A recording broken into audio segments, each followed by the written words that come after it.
Episode dimulai dengan Teresa yang mengetuk pintu kamar Jane di kantor CBI. Jane terlihat bersikap misterius tentang apa yang sedang ia kerjakan di dalam. Ia hanya membuka pintu sebagian. Dengan nada kesal, Teresa mengatakan bahwa mereka sedang menangani kasus nyata. Ia kemudian menyuruh Jane untuk ikut bersamanya. Teresa dan Jane kemudian menuju TKP sebuah bar. Di dalam bar tersebut terlihat seorang pria tergeletak di lantai seolah menjadi korban penembakan. Rigsby menunjukkan bahwa ada sesuatu yang aneh di wajah pria itu. Saat Teresa mendekat untuk memeriksa kondisinya, pria itu tiba-tiba membuka matanya, menarik Teresa mendekat dan mencium pipinya sebelum berteriak keras, Happy anniversary! Ternyata semua itu adalah kejutan ulang tahun untuk Teresa. Ide tersebut berasal dari Rigsby yang ingin merayakan ulang tahun ke-10 Teresa bekerja di CBI.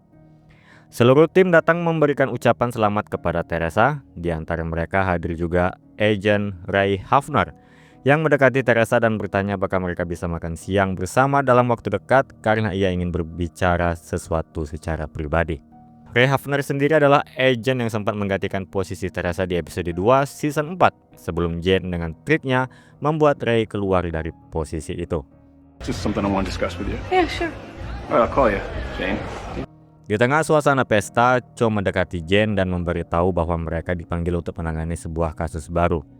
Jane tidak ingin merusak suasana perayaan Teresa, jadi sebaiknya mereka menangani kasus tersebut tanpa melibatkannya untuk sementara. Cho dan Jane kemudian pergi menuju kota Elliston, tempat ditemukannya sebuah ruang bawah tanah rahasia di dalam gudang tua. Beberapa anak menemukan pintu masuk tersembunyi tersebut secara tidak sengaja, dan di dalamnya mereka menemukan tulang belulang manusia. Setelah penyelidikan awal, diketahui bahwa terdapat 3 korban yang kemungkinan telah meninggal sekitar 25 tahun yang lalu. Polisi juga menemukan butiran peluru senapan di lokasi, namun ada 1 peluru yang masih belum ditemukan. Jane terlihat sangat terpengaruh oleh pemandangan tersebut. Ia memutuskan keluar meninggalkan Cho yang masih berada di dalam bersama kepala polisi setempat, Rick Anaya. Saat berada di luar gudang, Jane tiba-tiba memperhatikan sesuatu yang mengejutkan. Di sisi luar bangunan tua tersebut terdapat gambar wajah tersenyum besar, simbol khas Red John. Kembali di kantor CBI, Teresa kemudian masuk ke ruangan dan mengucapkan terima kasih kepada seluruh tim atas kejutan yang mereka berikan. Namun kasus saat ini lebih penting untuk diurus.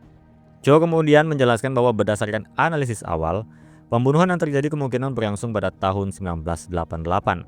Sebuah cincin yang ditemukan di lokasi berhasil dilacak dan diketahui milik seorang pria bernama Lester Bradovic yang pernah bersekolah di SMA di Dixon. Meski demikian, peluru yang hilang masih belum ditemukan dan senjata api yang digunakan dalam pembunuhan tersebut ternyata tidak terdaftar secara resmi. Kemudian Jane menunjukkan foto simbol Red John yang ditemukan di gudang tersebut pada Teresa dan menanggapi dengan heran. Pembunuhan tersebut terjadi sekitar 10 tahun sebelum Red John mulai aktif dan selama ini Red John juga tidak pernah menggunakan senapan sebagai senjata pilihannya. They're excellent questions. You know where to find me. So, kemudian melanjutkan penyelidikan terhadap Lester Bradovic. Bradovic juga diketahui memiliki seorang saudara laki-laki. Anehnya, meskipun ia tidak pernah muncul lagi selama 10 tahun, tidak pernah ada laporan resmi bahwa ia dinyatakan hilang. Cho dan Rigsby kemudian pergi untuk mewawancarai saudara laki-laki Lester Bradovic. Pria tersebut mengatakan bahwa ia tidak pernah berbicara dengan Lester selama sekitar 25 tahun. Namun ia juga tidak pernah benar-benar percaya bahwa saudaranya hilang. Menurutnya, Lester pernah bergabung dengan sebuah kelompok yang membantunya memperbaiki kehidupan. Dan nama kelompok tersebut ternyata adalah Visualis. Visualize. You heard of it? Sementara di sisi Teresa, ia ditelepon Ray Hafner untuk mengajaknya makan siang. Teresa menyetujui dan menjelang itu, ia dan Jane pergi menuju markas Visualis dan bertemu dengan Jason Cooper yang ternyata tetap dipertahankan di Visualis meskipun sempat mendukung pergeseran Brad Stiles di beberapa episode sebelumnya. Saat ini Brad Stiles sedang berada di luar negeri. Cooper menjelaskan bahwa Bradovic dan kemungkinan 2 korban lainnya, Charney dan Talbot, semuanya merupakan anggota Visualis. Ia mengatakan bahwa organisasi tersebut memiliki beberapa pertanian karena Brad Stiles memiliki visi untuk membangun kerajaan pertanian. Cooper memberikan rincian tentang 2 korban lainnya. Ketiga pria tersebut diketahui bekerja bersama mengelola pertanian. Ia mengklaim bahwa pihak visualis percaya pada pria tersebut telah melarikan diri dan tidak pernah menganggap mereka sebagai orang hilang.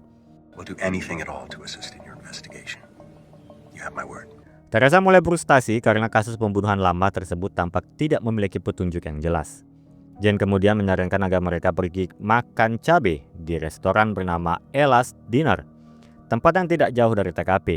Ia yakin mereka bisa menemukan petunjuk di sana. Sampainya di sana, Teresa mencoba menanyai seorang pelayan di restoran tersebut yang ternyata mendengar berita penemuan 3 mayat itu. Jen kemudian bertanya siapa yang memberitahunya tentang 3 mayat tersebut. Pelayan itu menunjuk seorang pria bernama Miles McCambridge. Mereka pun menghampirinya. Berdasarkan analisa Jen, dulunya Miles adalah seorang guru. Tired school teacher by the looks. He's your source on the murders? Saat ditanya oleh Teresa dan Jen, Miles mengatakan bahwa anggota visualis cenderung menyendiri dan menurutnya mereka hanyalah petani yang tidak berguna. Ia juga menyebut nama Tom Crowley, seorang pria yang diketahui memiliki konflik dengan orang-orang visualis. Sang kepala polisi, Rick Anaya, masuk ke restoran, yang membuat Miles tampak kesal.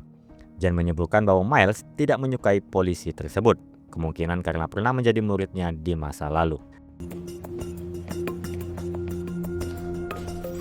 Kembali lagi ke CBI, tim meneliti surat-surat lama yang dikirim oleh ketiga petani tersebut kepada visualis. Surat-surat itu berisi permintaan tambahan uang dan bantuan. Mereka menemukan bahwa ketiga korban tersebut merupakan satu-satunya pekerja tetap di pertanian itu. Meskipun dokumen menunjukkan banyak pekerja sementara datang dan pergi, tidak ada nama mereka yang tercatat secara resmi. Van Pelt berhasil melacak seorang pria bernama Peter Di Buona yang bersedia datang untuk berbicara dengan mereka. Teresa juga memintanya melacak Tom Crowley. Kemudian, Teresa pergi makan siang dengan Ray Hafner. Dalam percakapan tersebut, Hafner mengatakan bahwa ia berencana meninggalkan CBI untuk memulai perusahaan keamanan dan investigasi pribadi untuk klien kelas atas. Ia menawarkan Teresa untuk bergabung dengan gaji yang lebih besar. Dengan metode rayuannya, ia berhasil membuat Teresa mempertimbangkan tawaran itu. Think about it. Pindah ke sisi Cho dan Risby, pergi ke peternakan milik Tom Crowley. Ia mengatakan bahwa orang-orang visualis mencuri air dari lahannya dengan mengalihkan aliran air ke ladang mereka sendiri. Ia juga mengatakan bahwa saat ia pernah menghadapi mereka, salah satu pria dari kelompok tersebut sempat mengacungkan senjata revolver kepadanya. Tom bahkan mengidentifikasi salah satu korban sebagai pria yang pernah mengancamnya. Ia juga menuduh bahwa para petani visualis menyiksa hewan ternak dan terlibat dalam ritual aneh. Ia menyarankan agar agen CBI berbicara dengan seorang dokter hewan pensiunan bernama Dr. Preston jika mereka tidak mempercayainya. Preston, that's it. Dengan informasi itu, Teresa dan Jen yang pergi menemui Dr. Ellen Preston. Di rumah tersebut, mereka bertemu dengan putrinya bernama Holly Preston yang menjelaskan bahwa ibunya menderita Alzheimer sejak 8 tahun lalu. Teresa menanyakan tuduhan mengenai perlakuan buruk terhadap hewan di pertanian visualis. Holly mengejek tuduhan tersebut dan mengatakan bahwa jika hal seperti itu benar terjadi, ibunya pasti akan membicarakannya. It's really good.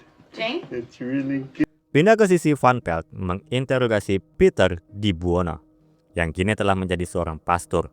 Ia mengatakan bahwa pernah menjadi anggota visualis saat muda, tetapi ia mengklaim tidak mengetahui hal-hal mencurigakan. Ia mengatakan bahwa Brad Style hanyalah seorang yang pandai berbicara dan menyampaikan hal-hal terdengar meyakinkan. Ia juga mengaku pernah mengelola pertanian Elliston antara tahun 1986 hingga 1987 sebelum Bredovic datang. Ia mendengar rumor bahwa Bredovic memberikan obat-obatan kepada pekerja agar mereka tetap bekerja. Saat sesi interogasi selesai, di depan lift, Jen menghampiri pastor itu dan bertanya tentang simbol Red John. Pastor mengatakan bahwa ia pernah melihat simbol tersebut dan Talbot pernah menyebut bahwa simbol itu digambar oleh beberapa anak yang bekerja di pertanian. Jen menyimpulkan bahwa siapapun yang saat itu berusia di bawah 30 tahun bisa saja merupakan beberapa anak yang menggambar simbol tersebut. Pastor itu mengatakan kemungkinan iya. Tim CBI kemudian mencoba menentukan motif pembunuhan ketiga petani tersebut. Risby menemukan bahwa Tom Crowley pernah menjadi anggota milisi pada tahun 1980-an. Jen menjadi tertarik pada kemungkinan keterlibatan narkoba dan memanggil kepala polisi Rick Anaya untuk diinterogasi. Rick awalnya mengaku tidak mengetahui apapun tentang narkoba, namun Jen dengan skill mentalisnya mengungkap bahwa Rick pernah berdagang narkoba saat SMA dan menjadi pemasok bagi Bredovic. Dibantu dengan Teresa menekan Rick, akhirnya Rick mengakui bahwa ia pernah menjual narkoba kepada Bredovic. Tetapi karena Bredovic membutuhkan jumlah besar, ia menghubungkannya dengan pengedar yang lebih berbahaya. Ia kemudian memberikan nama-nama pengedar tersebut kepada Teresa. Kemudian Teresa menemukan bahwa 2 dari pengedar tersebut telah meninggal dunia, sementara yang ketiga saat ini berada di hukuman mati. Dan mengenai 1 peluru yang sebelumnya hilang, akhirnya ditemukan tertanam di tanah di lokasi kejadian dekat dengan simbol Red John. Jen memiliki rencana dan meminta Teresa untuk mengumpulkan semua orang yang telah mereka wawancarai di Elas Dinner. Kemudian Ray Hafner kembali menemui Teresa dan menanyakan keputusannya mengenai tawaran pekerjaan. Teresa mengatakan bahwa Ray sebenarnya sudah mengetahui jawabannya. Namun ketika Ray menyebut apakah ada informasi berguna yang diberikan Jason Cooper, Teresa terkejut karena ia tidak pernah menyebut nama Cooper kepadanya. Ray mencoba beralasan bahwa mungkin anggota tim lain yang memberitahunya, tetapi Teresa menyadari bahwa hanya ia dan Jen yang mengetahui informasi tersebut. Pada saat itulah Teresa menyadari bahwa Ray Hafner adalah anggota Visualis. Ray akhirnya mengakui bahwa hal tersebut benar dan mengatakan bahwa ia tidak pernah membicarakannya karena orang sering salah paham tentang organisasi tersebut. Teresa juga menyadari bahwa organisasi Visualis kemungkinan menjadi sumber pendanaan bagi perusahaan baru milik Ray. Stop looking at me like I just turned into a robot. It's just me. Sementara itu, Jen diam-diam memasuki Elas Dinner di tengah malam untuk menyiapkan rencananya menjebak pelaku pembunuhan. Keesokan harinya, semua tersangka dikumpulkan di restoran tersebut.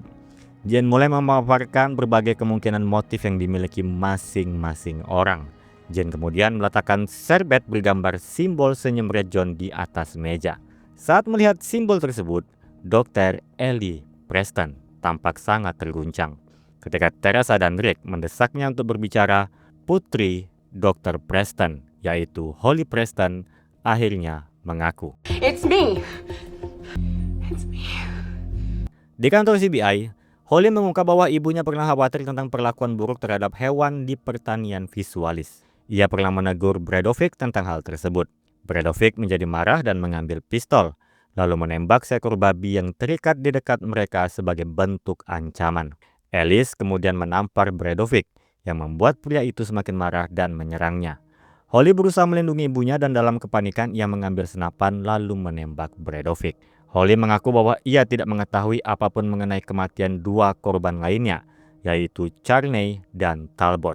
Namun ia mengakui bahwa saat ia dan ibunya menyembunyikan mayat Bredovic di lumbung gudang tua, mereka menemukan 2 mayat lain sudah berada di sana. Ia juga merasa bahwa saat itu ada seseorang lain di tempat tersebut, seolah sedang mengawasi mereka dari kejauhan. Artinya, 2 mayat tersebut telah dibunuh sebelum pembunuhan Bredovic. Someone was watching us. Episode berakhir dengan kesadaran mengerikan dari Teresa. Setelah mengetahui bahwa Ray Hafner adalah anggota Visualis, Teresa bertanya kepadanya apakah ia pernah bekerja di pertanian Elliston pada tahun 1988 saat usianya sekitar 21 tahun. Lisbon, we're still friends, right? Teresa kemudian pergi menemui Jen di kamarnya di kantor CBI. Kali ini Jen akhirnya mengizinkannya masuk. Teresa terkejut melihat seluruh dinding kamar Jen dipenuhi dokumen, foto, dan catatan yang berkaitan dengan penyelidikan Red John. Teresa sebenarnya datang untuk memberitahu bahwa ia mencurigai Ray Hafner, namun ia justru menahan diri dan tidak mengungkapkan kecurigaannya.